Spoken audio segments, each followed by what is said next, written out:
ସମାଜର ମୁଖ୍ୟ ସ୍ରୋତରେ ସାମିଲ କରିବା ପାଇଁ ଦୀର୍ଘ ବର୍ଷର ସଂଘର୍ଷ, ସମସ୍ତଙ୍କର ସହଯୋଗ ଆଉ ଶୁଭକାମନା ନେଇ ସେମାନେ ଯେତେବେଳେ ଆଗକୁ ଆସନ୍ତି ସେତେବେଳେ ସମାଜରେ ଗୋଟେ ସ୍ୱତନ୍ତ୍ର ସ୍ଥାନ ମଧ୍ୟ ଗ୍ରହଣ କରନ୍ତି। ଦର୍ଶକ ବନ୍ଧୁ, ଆଜି ଏସବୁ କହିବାର ତାତ୍ପର୍ଯ୍ୟ ଆପଣ ଦେଖୁଥିବେ ଆମ ସାଙ୍ଗରେ ଅଛନ୍ତି ସୌମ୍ୟା ଦାସ। ଦୀର୍ଘ ବର୍ଷର ସଂଘର୍ଷ ଆଉ ବହୁ ପ୍ରତୀକ୍ଷା ପରେ ନୂତନ ସରକାରଙ୍କର ଗୋଟେ ଆଭିମୁଖ୍ୟ ଆସିଛି। ଟ୍ରାନ୍ସଜେଣ୍ଡର ମାନଙ୍କୁ ମୁଖ୍ୟ ସ୍ରୋତରେ ସାମିଲ କରିବା ଏବଂ ତାଙ୍କୁ ସମସ୍ତ ସୁବିଧା ସହଯୋଗ ଦେବା ସହ ଅଗ୍ରାଧିକାର ମଧ୍ୟ ଦେବା। ସେହି ପରିପ୍ରେକ୍ଷୀରେ ଆଜି ଯେତେବେଳେ ଟ୍ରାନ୍ସଜେଣ୍ଡର ୱେଲଫେୟାର କମିଟି ଗଠନ ହୋଇଛି, ରାଜ୍ୟ ସରକାରଙ୍କର ଏହି ଆଭିମୁଖ୍ୟକୁ ଆଉ ଟିକେ ଖୁସି ହେବାକୁ ସମୟ ମିଳିଛି। ଆମ ଭଦ୍ରକରୁ ବି ସୌମ୍ୟା ଦାସ ସେଥିରେ ସାମିଲ ଅଛନ୍ତି। ଆମେ ତାଙ୍କଠୁ ପ୍ରତିକ୍ରିୟା ନେବା କେମିତି କେଉଁ ପରିପ୍ରେକ୍ଷୀରେ ସେ ତାଙ୍କର ସଂଘର୍ଷମୟ ଜୀବନକୁ ଏତେ ବାଟ ଆଗେଇ ଆଣିଛନ୍ତି, ଆଉ ଏଇ ଯେଉଁ ବୋର୍ଡ ଗଠନ ହେବା ଦ୍ୱାରା ଟ୍ରାନ୍ସଜେଣ୍ଡର ଭଉଣୀମାନଙ୍କ ପାଇଁ କ'ଣ ସୁବିଧା ହେଇପାରିବ। ଆପଣଙ୍କୁ ସ୍ୱାଗତ କରୁଛି। ନମସ୍କାର। କ'ଣ କହିବେ, ଗୋଟେ ଖୁସି ଖବର, କେତେ ଖୁସି? ପ୍ରଥମ ଏଇ ପ୍ରଶ୍ନରେ କେତେ ଖୁସି ଆପଣମାନେ?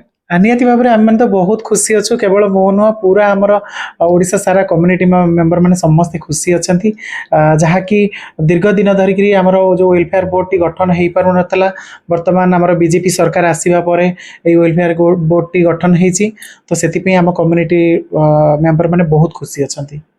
ଦୀର୍ଘ ଦିନ ଧରି ସୌମ୍ୟା କାମ କରୁଛନ୍ତି ଭଦ୍ରକରେ, କେତେ ବର୍ଷ ହେଇଗଲାଣି ଆଉ ଏ କାମ କେମିତି ଆରମ୍ଭ ହେଇଥିଲା? ମୁଁ 2006ରୁ କାମ ଷ୍ଟାର୍ଟ କଲିଣି। 2006ରୁ ଯେତେବେଳେ କି ଆମ ପାଖରେ କୌଣସି ବି ସେମିତି ସରକାରୀ ସୁବିଧା ନଥିଲା କିମ୍ବା ଆମକୁ ଗାଇଡେନ୍ସ କରିବା ଲାଗି କୌଣସି ଲୋକ ନଥିଲେ ଆମ ପାଖରେ, ସେତେବେଳେ ଆମେ ନିଜେ ନିଜେ ଆମେ ଚେଷ୍ଟା କରିକି ଯେ ସବୁ କମ୍ୟୁନିଟିର ଲୋକମାନଙ୍କ ପାଇଁ ବିଭିନ୍ନ କ୍ୟାଟାଗୋରୀର ଲୋକମାନେ ଅଛନ୍ତି କାମ କରିବା ଲାଗି, କିନ୍ତୁ ଆମ କମ୍ୟୁନିଟିର ଲୋକମାନଙ୍କୁ କେହି ଆହା ପଦେ ସେତେବେଳେ କହୁନଥିଲେ। ତ ସେ ସମୟରୁ ଆମେ କାମ କରିଛୁ କିପରି ଆମର ଡିଗ୍ନିଟି, ଆମର ରାଇଟ୍ସ, ଆମର ଅଧିକାର ଆମେ ଫେରି ପାଇବୁ।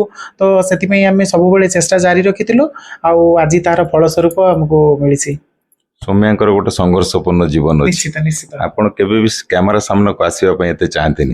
ଆମେ ବହୁତ ଥର ଆପଣଙ୍କ ପାଖରେ ପହଞ୍ଚିଛୁ, କିନ୍ତୁ ଆଜି ଆମେ ଆପଣଙ୍କୁ ଏଇଥିପାଇଁ ବାଧ୍ୟ କଲୁ କାହିଁକିନା ଲୋକମାନଙ୍କର ଅଧିକାରକୁ ସାବ୍ୟସ୍ତ କରିବା ପାଇଁ ଯେଉଁ ଆପଣଙ୍କର ସଂଘର୍ଷ ଥିଲା, ସେ ଆଜି ଗୋଟେ ନୂଆ ରୂପ ନେବାକୁ ଚାହୁଁଛି। ଆପଣ ଏଇ ଯେଉଁ ସମସ୍ତ କମ୍ୟୁନିଟି ପାଇଁ କ'ଣ କହିବାକୁ ଚାହିଁବେ? ନିଶ୍ଚିତ ଭାବରେ ଦେଖନ୍ତୁ, ଆମେ କାମ କରୁଥିଲୁ, କାମ କରିବା ଖାଲି କ୍ୟାମେରା ଆଗରେ ଆମେ କାମ କଲେ ଯେ ହବନି, ଆମେ କ୍ୟାମେରା ପଛରେ ମଧ୍ୟ ବହୁତ ଗୁଡ଼ିଏ କାମ କରୁଥିଲୁ, ଯାହାକି ଆଜି ପର୍ଯ୍ୟନ୍ତ ଆମର ଯେମିତିକି ଆମର ଅଧିକାର ଆମେ ଫେରି ପାଇଛୁ। ସେହିପରି ବର୍ତ୍ତମାନ ଆମକୁ ରାଜ୍ୟ ସରକାର ଯେହେତୁ ଆମକୁ ମୋତେ ଗୋଟେ ଗୁରୁ ଦାୟିତ୍ୱ ମଧ୍ୟ ଦେଇଛନ୍ତି, ଆମ ପୁରା କମ୍ୟୁନିଟିକି ରିପ୍ରେଜେଣ୍ଟ କରିବା ଲାଗି, କମ୍ୟୁନିଟିର କ'ଣ କ'ଣ ନିଡ୍ସ ରହୁଛି, କମ୍ୟୁନିଟିର କ'ଣ ଅସୁବିଧା ରହୁଛି, କମ୍ୟୁନିଟି ପାଇଁ କ'ଣ ଆବଶ୍ୟକ, ତ ରିପ୍ରେଜେଣ୍ଟ କରିବା ଲାଗି ଯଦି ମୋତେ ଗୋଟେ ପ୍ଲାଟଫର୍ମ ଦେଇଛନ୍ତି, ଗୋଟେ ଗୁରୁ ଦାୟିତ୍ୱ ଦେଇଛନ୍ତି, ତ ନିଶ୍ଚିତ ଭାବରେ କ୍ୟାମେରା ଆଗରେ ମଧ୍ୟ ମୋତେ ସାମ୍ନା କରିବାକୁ ପଡ଼ିବ। ତ ନିଶ୍ଚିତ ଯାହା ଆମ କମ୍ୟୁନିଟି ଲୋକମାନଙ୍କର ଆବଶ୍ୟକତା ରହୁଛି ତାକୁ ନେଇକରି ଆମର ଯେମିତିକି ଯେଉଁ ୱେଲଫେୟାର କମିଟିଟା ଗଠନ ହେଇଛି, ସେଥିରେ ଆମର ମୁଖ୍ୟ ଶାସନ ସଚିବ ମଧ୍ୟ ଅଛନ୍ତି, ସେଥିରେ ଅଧ୍ୟକ୍ଷ ଅଛନ୍ତି। ତାପରେ ଆମର SSPD ଡିପାର୍ଟମେଣ୍ଟର ଆଡିସନାଲ ସେକ୍ରେଟାରୀ, ଡାଇରେକ୍ଟର ଅଛନ୍ତି। ତା ସହିତ ଆମର ପୋଲିସ ମହାନିର୍ଦ୍ଦେଶକ DGP ମଧ୍ୟ ଏଇ ୱେଲଫେୟାର ବୋର୍ଡରେ ଅଛନ୍ତି। କିନ୍ତୁ ଗୋଟେ ଗୁରୁତ୍ୱପୂର୍ଣ୍ଣ କଥା ହେଉଛି, ଆଜି ପର୍ଯ୍ୟନ୍ତ ଯେତକ ବି ବୋର୍ଡ ହେଇଛି କିମ୍ବା କମିଟି ହେଇଛି, ତା ଦେହରେ କୌଣସି ବି କମିଟିରେ ଚେୟାରପର୍ସନ କେବେ ବି ନାହାନ୍ତି ଆମର ଚିଫ୍ ସେକ୍ରେଟାରୀ। କିନ୍ତୁ ପ୍ରଥମ କରିକିରି ଆମର ଟ୍ରାନ୍ସଜେଣ୍ଡର ଯେଉଁ ୱେଲଫେୟାର ବୋର୍ଡ ହେଇଛି, ସେଥିରେ ଚିଫ୍ ସେକ୍ରେଟାରୀ ଆମର ଚେୟାରପର୍ସନ ଭାବରେ ଅଛନ୍ତି। ତା ସହିତ ଆମର ପ୍ରତ୍ୟେକ ଡିପାର୍ଟମେଣ୍ଟ ମଧ୍ୟ ଅଛନ୍ତି, ଯେମିତିକି ଆମର WC ଡିପାର୍ଟମେଣ୍ଟ ହେଲା, ହାୟର ଏଜୁକେସନ୍ ହେଲା, ହେଲ୍ଥ ହେଲା, ପଞ୍ଚାୟତ ରାଜ, ପାନୀୟ ଜଳ, ବହୁତ ଗୁଡ଼ିଏ, ମାସ୍ ଏଜୁକେସନ୍, ସ୍କୁଲ ମାସ୍ ଏଜୁକେସନ୍, ତ ବହୁତ ଗୁଡ଼ିଏ HOD ଡିପାର୍ଟମେଣ୍ଟ ହେଲା। ତ ସବୁ ଡିପାର୍ଟମେଣ୍ଟ ଏଥିରେ ଅଛନ୍ତି। ସବୁ ଡିପାର୍ଟମେଣ୍ଟ ସହିତ ଆମେ ମଧ୍ୟ କାମ କରିବୁ। ଆମର କମ୍ୟୁନିଟି ଲୋକମାନଙ୍କର କେଉଁଠି କେଉଁଠି ସବୁ କେଉଁ ଡିପାର୍ଟମେଣ୍ଟରେ କାମ ରହୁଛି, ନିଶ୍ଚିତ ଭାବରେ ଆମର ଯେଉଁ କ୍ୱାର୍ଟରଲି ଯେଉଁ ବୈଠକ ହେବ, ସେଥିରେ ମଧ୍ୟ ସେ ଡିପାର୍ଟମେଣ୍ଟ ଆସିକି ତାଙ୍କର ରିପ୍ରେଜେଣ୍ଟେଟିଭ୍ ରହିବେ। ତା ଦେହରେ ଆମେ ଯାଇକରି ଆମେ ଆଲୋଚନା କରିବୁ କ'ଣ କ'ଣ କରାଯାଇପାରିବ। ସମୟ ବଦଳିଛି, ସମୟ ବଦଳିବା ସହିତ ସମସ୍ତଙ୍କର ଚିନ୍ତାଧାରା ମଧ୍ୟ ବଦଳିଛି, ଲୋକମାନଙ୍କର ଚିନ୍ତାଧାରା ମଧ୍ୟ ଆପଣଙ୍କ ପାଇଁ ସୁସ୍ଥ ହେଲାଣି। ସବୁ କାମରେ ଗୋଟେ ଶିକ୍ଷାଗତ ଯୋଗ୍ୟତା ଆବଶ୍ୟକ ହୁଏ। ଆମେ ୟା ପୂର୍ବ ଥର ବି ଆମେ ନ୍ୟୁଜରେ ଖବରରେ ଆଣିଥିଲୁ ଆପଣମାନଙ୍କୁ ଯେ ଆପଣମାନଙ୍କ କମ୍ୟୁନିଟିରେ କିଛି ପିଲାମାନେ ମେଟ୍ରିକ ପରୀକ୍ଷା ବି ଦେଲେ। ଗୋଟେ ଇଚ୍ଛା ଶକ୍ତି ଜାଗ୍ରତ ହେଉଛି ଆଗାମୀ ଦିନରେ। ଯେତେବେଳେ ଏଇ ଶିକ୍ଷାଗତ ଯୋଗ୍ୟତା ଆପଣମାନଙ୍କ ଏଇ କର୍ମକ୍ଷେତ୍ରରେ କେତେ ସାହାଯ୍ୟ କରେ? ନିଶ୍ଚିତ ଭାବରେ ଦେଖନ୍ତୁ ଶିକ୍ଷା ହେଉଛି ସବୁ ଜିନିଷର ମାପକାଠି। ଯଦି ଆମେ ଶିକ୍ଷା ନଥିବ ତାହେଲେ ଆମେ କୌଣସି କାମ କରିପାରିବାନି। ଯଦି ଆମ ପାଖରେ ଶିକ୍ଷା ଅଛି ତାହେଲେ ଆମେ କିଛି ବି କାମକୁ ଆମେ ସହଜ ଆଉ ସୁନ୍ଦର କରିପାରିବା। ତ ତେଣୁ କରିକି ହାୟର ଏଜୁକେସନ୍ ଡିପାର୍ଟମେଣ୍ଟ ତା ସହିତ ଆମର skill development and technical education ଅଛନ୍ତି, ମାସ୍ ଏଜୁକେସନ୍ ଅଛନ୍ତି। ହଁ, ତ ସବୁ ବିଭାଗ ଅଛନ୍ତି। ଆମେ ତାଙ୍କ ସହିତ କେମିତି ଆଗକୁ କେମିତି ଶିକ୍ଷା କ୍ଷେତ୍ରରେ କେମିତି ସୁଧାର ଆସିପାରିବ, କେମିତି ଉନ୍ନତି ହେଇପାରିବ, ସେମାନଙ୍କ ଲାଗି କେମିତି ରିଜର୍ଭେସନ୍ ମଧ୍ୟ କେମିତି ଆସିପାରିବ, ତ ସେସବୁ ଜିନିଷ ଉପରେ ଆମେ ନିଶ୍ଚିତ ଭାବରେ ଆଲୋକପାତ କରିବୁ ସରକାରଙ୍କର। ନିଶ୍ଚିତ ଭାବରେ ସୁଫଳ ମିଳିପାରିବ। ଦୀର୍ଘ ଦିନ ପର୍ଯ୍ୟନ୍ତ ଆପଣ ସଂଘର୍ଷ ଜାରି ରଖିଛନ୍ତି, ସମାଜରେ ଟିକେ ଠିଆ ହେବେ, ସମସ୍ତଙ୍କଠୁ ଭଲ ପାଇବା ନେବେ, ସମସ୍ତଙ୍କ ସହିତ ସୁସମ୍ପର୍କ ଗଠନ କରିବେ, କିନ୍ତୁ ସବୁ କ୍ଷେତ୍ରରେ ଆପଣ ପ୍ରାୟ ଆମେ ଦେଖୁଛୁ ବିଫଳତା ହାସଲ କରିଛନ୍ତି। କାହିଁକି ନା ଲୋକଙ୍କର ମାନସିକତାରେ ହୁଏତ ପରିବର୍ତ୍ତନ ଆସେନି। କିନ୍ତୁ ଆମେ ଯେତେ ଦୂର ବର୍ତ୍ତମାନ ସମୟରେ ଭାବୁଛୁ ସରକାର ଆସିଲା ପରେ ଏଇ ଯୋଉ ନୂଆ ନୂଆ ଆଭିମୁଖ୍ୟ ସବୁ ହଉଛି, ଏକୁ ଆପଣ ଦୂରଦର୍ଶୀ ହିସାବରେ କେତେ ଦେଖୁଛନ୍ତି?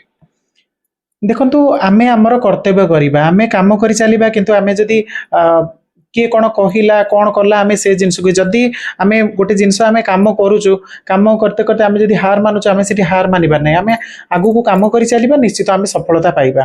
ଜୀବନରେ କେତେ କଷ୍ଟ ହୁଏ ସବୁ ଜିନିଷକୁ ସାଉଁଟି ସମସ୍ତଙ୍କ ସାଙ୍ଗରେ ମିଶି ପରିବାର ଭଳି ଆଗେଇ ନେବା ପାଇଁ ଯେଉଁ ପ୍ରଚେଷ୍ଟା ଆପଣମାନଙ୍କର ଅଛି ତାର ନିଶ୍ଚିତ ପ୍ରଶଂସା ଯୋଗ୍ୟ।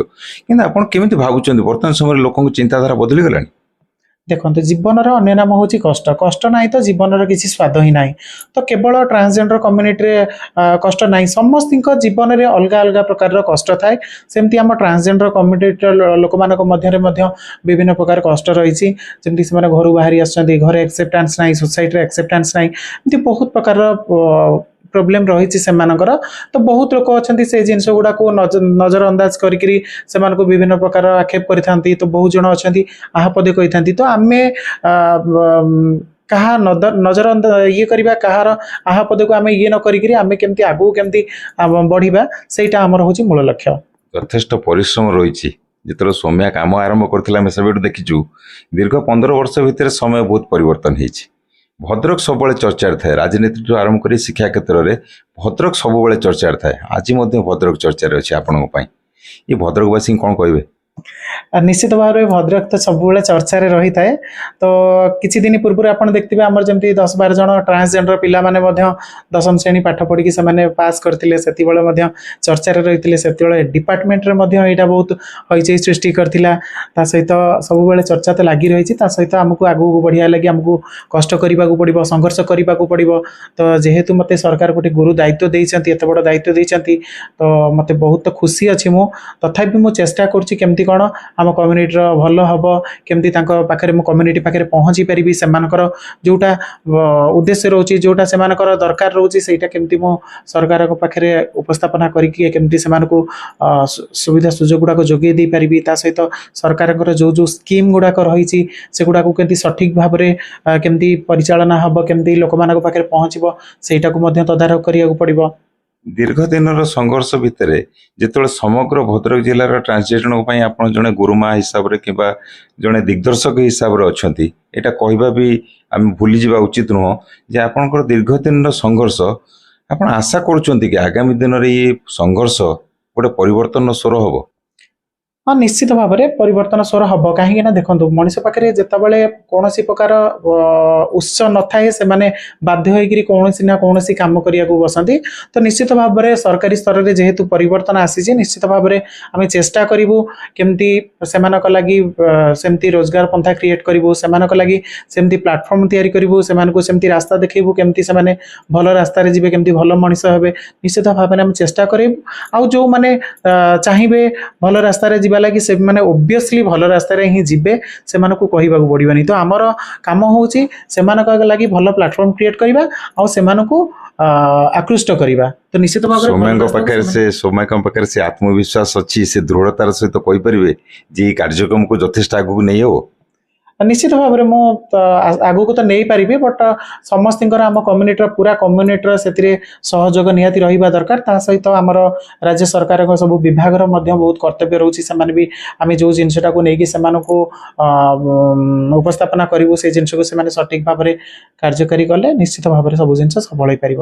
ଆଜି ଯେଉଁମାନଙ୍କୁ ଆପଣ ସାଙ୍ଗରେ ନେଇ ଆଗକୁ ଯିବାକୁ ଅଣ୍ଟା ଭିଡ଼ିଛନ୍ତି, निश्चित भाव से तो आपंकर बल हेबे ता सहित समग्र भद्रकवासी भितर भी गोटे शुभेच्छा थी आपको ये जो खुशी मुहूर्त में समग्र भद्रकवासी कौन वार्ता रखिए निश्चित भाव में मत भद्रक तो मत बहुत लोग समस्ते मत शुभेच्छा जनई फोन भी करचंती देखा करचंती निहाती बहुत खुशी लगिला आ सब बेले मो भरोसा करे विश्वास करे जे हमर कर्म ऊपर हम विश्वास करू कहीं ना आमे जदी सटीक भाव में आमे ठीक मन देकी आमे जदी कोनोसी भी काम करूथिबा निश्चित भाव में आमे केबे ना केबे सफलता पाइबा मु केबे भी आशा रखि नथिली जे मु आज ट्रांसजेंडर वेलफेयर बोर्ड रो मेंबर हे पारि बोली जस्ट एमती काम करि चलथली विश्वास तला दिने ना दिने सफल हेबी बोली आज मते सरकार हुंतु हमर भगवान भी मते आशीर्वाद करचंती एत बड़ गुरु दायित्व मिलिछि तेणुकरी मु निज कर्म ऊपर सबले विश्वास करे। दर्शक बंधु आपण शुणुले आम सहित थिले सौम्या दास ट्रांसजेंडर कम्युनिटी रे जेतले भद्रक रे काम आरंभ हैला से भौणी मानक पई कोन सुविधा टिके करियबो दीर्घ 15 वर्ष धरि से संघर्ष करथिले आ से संघर्ष स्वरूप तांको आज से मूल्य मिली